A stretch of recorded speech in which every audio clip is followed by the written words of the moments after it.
राष्ट्रवादी आता अजित पवार यांचीच निवडणूक आयोगाच्या निकालावर बारामतीकरांना काय वाटतं हे जाणून घेतले आमचे प्रतिनिधी नवनाथ बोरकर यांनी. पाहूयात.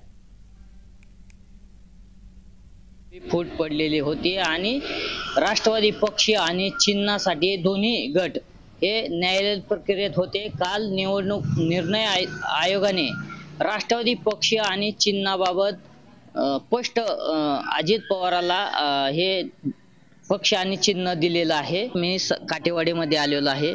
या ठिकाणी वयोवृद्ध नागरिक आहेत आणि त्यांच्याशी आपण बातचीत करणार आहोत. बाबा, काय सांगाल? काल निवडणूक आयोगाने राष्ट्रवादी पक्ष शरद पवारांनी स्थापन केलेला पक्ष हा अजित पवार गटाला दिलेला आहे. याबाबत तुम्हाला नेमकं काय वाटतंय? योग्य वाटतं? काय वाटतं? काय योग्य वाटतोय? अजित पवाराचा आणि शरद पवारामध्ये 10 पटीचा फरक आहे. काय वयावृद्धाने कामाने नाही. कामाने दोन्ही सारखीच आहेत. वयाने शरद पवार मोठे आहेत, अजित दादा बारीक आहे. मग आता ते त्यांनी त्यांचं ऐकतात का ही त्यांचं ऐकतात ही काय आम्हाला माहिती नाही. काय नेहमीप्रमाणे दादा जरी आलं ना तर आमचा गोतावळा सगळा त्यांच्यापाशी उभा असतो.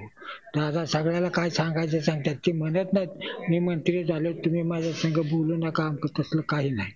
तुम्हाला काय वाटतंय बाबा? तुमचं वय आता किती आहे आणि तुम्ही तुमच्या मुलाच्या हातामध्ये कारभार दिलेला आहे का?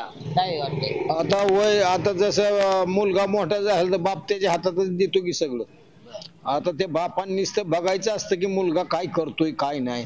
त्या मुलालाच मार्गदर्शन करायचं असतं. तसं साहेबांनी बी आता दादालाच मार्गदर्शन करायला पाहिजे ना, दादाच्याच मागे जायला पाहिजे. नवनाथ बोरकर, जय महाराष्ट्र न्यूज, बारामती, काटेवाडी.